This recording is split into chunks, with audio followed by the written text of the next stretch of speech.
Hi, and welcome to Fairy Tale Flip. I'm Donna Fields, and I do this fantastically fun podcast with Vanessa Y. Rogers. I have a podcast called Doorways to Learning, and Vanessa has her own podcast called Fabric of Folklore. And every month we read you 3 fairy tales, and you get to choose which one we're going to explore and find hidden meanings to. So this month, one of them is a Baba Yaga tale. And Baba Yaga is a Russian character. She is a character. And we may, if you like this tale, dive right in and find out all the little things about her that might be fascinating to you. They kind of make me laugh. All right, so there's so many versions of the Baba Yaga tales. This is a really nice general one that gets all the essence of Baba Yaga. She is just a trip. Watch out, because if you find her in the woods, you really need to know how to address her, how to talk to her, and what she may do to you. So, you ready? Here we go with the Russian fairy tale, Baba Yaga.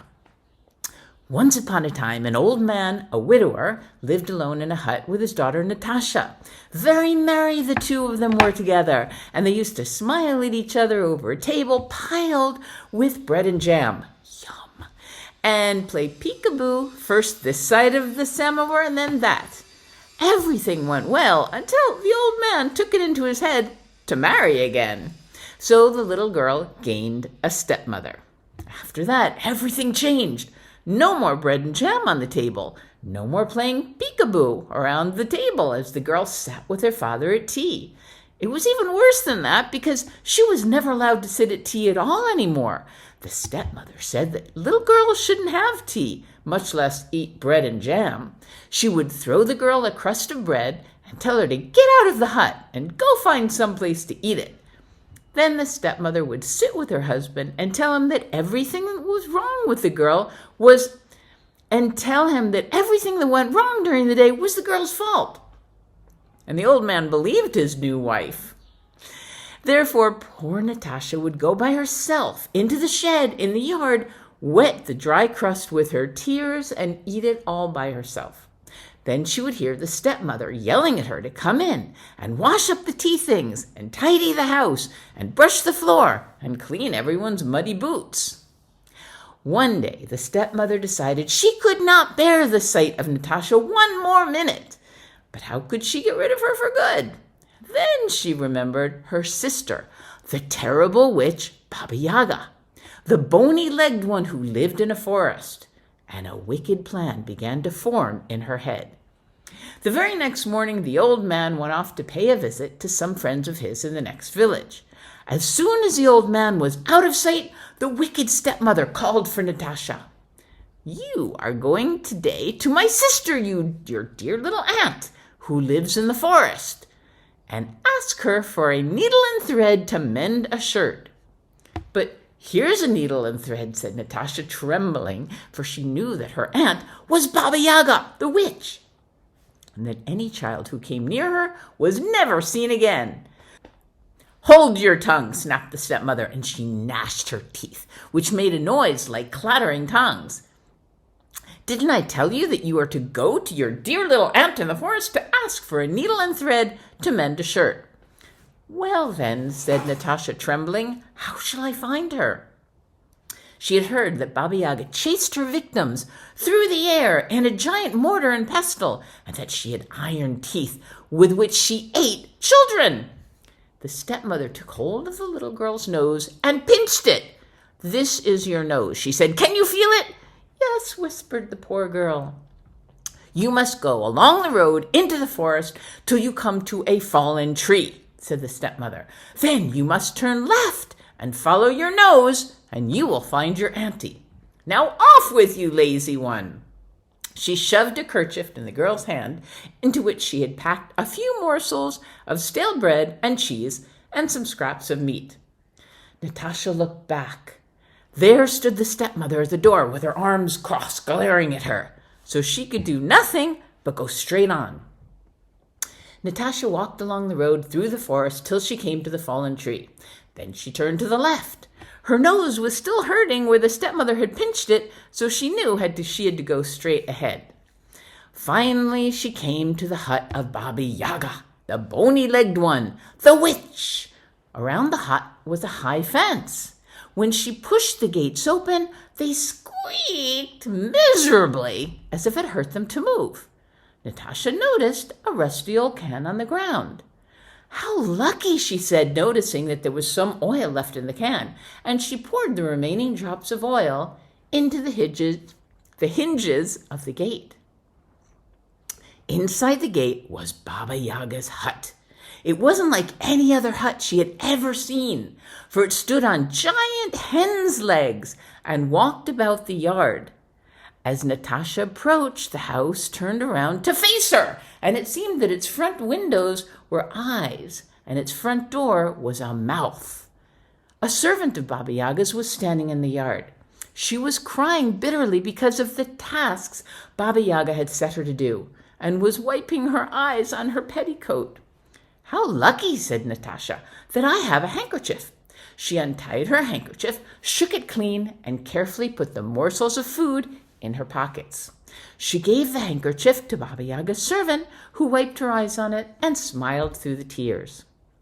But by the hut was a huge dog, very thin, gnawing on an old bone. "How lucky," said the little girl, "that I have some bread and meat." Reaching into her pocket for her scraps of bread and meat, Natasha said to the dog, "I'm afraid it's rather stale, but it's better than nothing." "I'm sure," and the dog gobbled it up once and licked his lips. Natasha reached to the door of the hut. Trembling, she tapped on the door. "Come in," squeaked the wicked voice of Baba Yaga. The girl stepped in. There sat Baba Yaga, bony-legged one, the witch, sitting weaving at a loom. In a corner of the hut was a thin black cat watching a mouse hole. "Good day to you, Auntie," said Natasha, trying to sound not at all afraid. "Good day to you, niece," said Baba Yaga. "My stepmother has sent me to you to ask for a needle and thread to mend a shirt." "Has she now?" smiled Baba Yaga, flashing her iron teeth, for she knew how much her sister hated her stepdaughter. "You sit down here at the loom and go on with my weaving while I go and fetch you the needle and thread." The little girl sat down at the loom and began to weave. Baba Yaga whispered to the servant, "Listen to me. Make a bath very hot and scrub my niece. Scrub her clean. I'll make a dainty meal of her, I will." The servant came in for the jug to gather the bath water. Natasha said, "I beg you, please be not too quick in making the fire, and please carry the water for the bath in a sieve with holes so that the water will run through." The servant said nothing, but indeed she took a very long time getting the bath ready. Baba Yaga came to the window and said in her sweetest voice, "Are you weaving, little nurse? Are you weaving, my little niece? Are you weaving, my pretty?" "I'm weaving, Auntie," said Natasha. When Baba Yaga went away from the window, the girl spoke to the thin black cat who was watching the mouse hole. "What are you doing?" "Watching for a mouse," said the thin black cat. "I haven't had dinner in 3 days." "How lucky," said Natasha, "that I have some cheese left." And she gave her cheese to the thin black cat, who gobbled it up. Said the cat, "Little girl, do you want to get out of here?" "Oh, catkin dear," said Natasha, "how I want to get out of here, for I fear that Baba Yaga will try to eat me with her iron teeth." "That is exactly what she intends to do," said the cat, "but I know how to help you." Just then Baba Yaga came to the window. "Are you weaving, little niece?" she asked. "Are you weaving, my pretty?" "I'm weaving, Auntie," said Natasha, working away while the loom went clickety-clack, clickety-clack. Baba Yaga went out again. The thin black cat whispered to Natasha, "There's a comb on the stool, and there's a towel brought from the bath.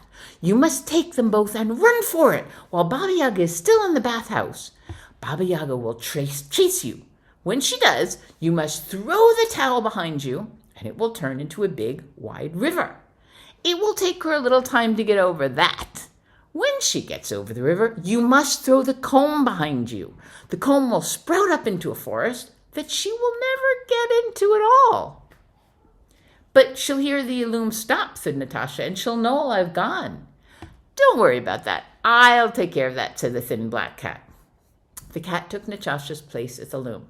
Clickety-clack, clickety-clack, the loom never stopped for a moment. Natasha looked to see that Baba Yaga was still in the bathhouse, and then she jumped out of the hut. The big dog leapt up to tear her to pieces. Just as he was going to spring on her, he saw who she was. "Why, this is the little girl who gave me bread and meat," said the dog. "A good journey to you, little girl." And he lay down with his head between his paws. She petted his head and scratched his ears. When she came to the gates, they opened quietly, very quietly, without making any noise at all, because of the oil she had poured onto their hinges before. Then how did she run? Meanwhile, the thin black cat sat at the loom. Clickety-clack, clickety-clack, sang the loom, but you never saw such a tangle of yarn as the tangle made by that thin black cat. Presently, Baba Yaga came to the window. "Are you weaving, little niece?" she asked in a high-pitched voice. "Are you weaving, my pretty?" "I'm weaving, auntie," said the thin black cat, tangling and tangling the yarn while the loom went clickety-clack, clickety-clack. "That is not the voice of my little dinner," said Baba Yaga, and she jumped into the hut, gnashing her iron teeth. There at the loom was no little girl, but only the thin black cat, tangling and tangling the threads. "Rrr," said Baba Yaga, and she jumped on the cat. "Why didn't you scratch the little girl's eyes out?" The cat curled up its tail and arched its back. "In all the years that I've served you, you have given me only water and made me hunt for my dinner. The girl gave me real cheese." Baba Yaga was enraged. She grabbed the cat and shook her. Turning to the servant girl and gripping her by the collar, she croaked, "Why did you take so long to prepare the bath?" "Ah," trembled the servant, "in all my years that I've served you, you have never given me so much as a rag, but the girl gave me a pretty kerchief." Baba Yaga cursed her and dashed out into the yard. Seeing the gates wide open, she shrieked, "Gates, why didn't you squeak when she opened you?" "Ah," said the gates, "in all the years that we've served you, you never so much as sprinkled a drop of oil on us, and we could hardly stand the sound of our own creaking. But the girl oiled us, and we can now swing back and forth without a sound." Baba Yaga slammed the gates closed. Spinning around, she pointed her long finger at the dog, and she hollered, "You! Why didn't you tear her to pieces when she ran out of the house?" "Ah," said the dog, "in all the years that I've served you, you never threw me anything but an old bone crust. But the girl gave me real bread and cheese. The girl gave me real meat and bread." Baba Yaga rushed about the yard, cursing and hitting them all while screaming at the top of her voice. Then she jumped into her giant mortar. Beating the mortar with a giant pestle to make it go faster, she flew into the air and quickly closed in on the fleeing Natasha. From there on the ground, she soon spied the girl running through the trees, stumbling and fearfully looking over her shoulder. "You'll never escape me," Baba Yaga laughed a terrible laugh and steered her flying mortar straight downward toward the girl. Natasha was running faster than she had ever run before. Soon she could hear Baba Yaga's mortar bumping on the ground behind her. Desperately, she remembered the thin black cat's words and threw the towel behind her on the ground. The towel grew bigger and bigger and wetter, and soon a deep, broad river stood between the girl and Baba Yaga. Natasha turned and ran on. How she ran! When Baba Yaga reached the edge of the river, she screamed louder than she ever had before and threw her pestle on the ground and knew she couldn't fly over an enchanted river. Enraged, she flew back to her hut on hen's legs. There she gathered all her cows and drove them to the river. "Drink, drink," she screamed at them. And the cows drank up all the river to the last drop. Then Baba Yaga hopped into her giant mortar and flew over the dry bed of river to pursue her prey, Natasha. Natasha had run on quite a distance ahead, and in fact she thought she might at last Be free of the terrible Baba Yaga. But her heart froze in terror when she saw the dark figure in the sky speeding towards her again. This is the end for me, she despaired. Then suddenly she remembered what the cat said about the comb. Natasha threw the comb behind her, and it grew bigger and bigger, and its teeth sprouted up into thick forest, so thick that not even Baba Yaga could force her way through.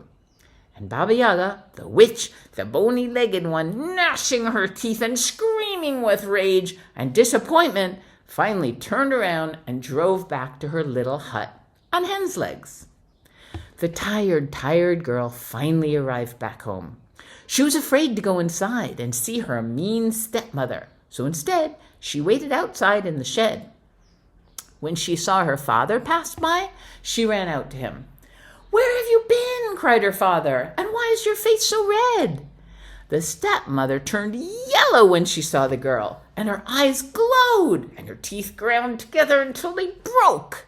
But Natasha was not afraid, and she went to her father and climbed on his knee and told him everything that had happened.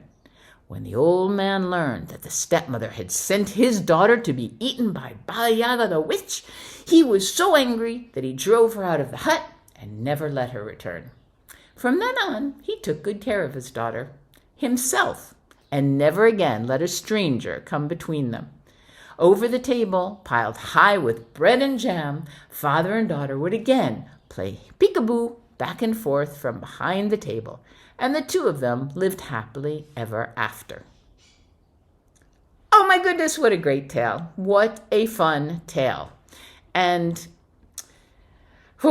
I'm not really crazy about the father right now. Not really crazy. I mean, come on. Believe his wife over his daughter? We know what that's all about. If you like this one, write in the show notes below that you want us to explore the hidden meanings behind Baba Yaga and all her tricks and sneakiness, and maybe some of her blessings. Anyway, can't wait to see you at the end of the month for a fairy tale flip. See you soon, and thank you so much for watching. For more fairy tale flip insights like this one, please press like and subscribe.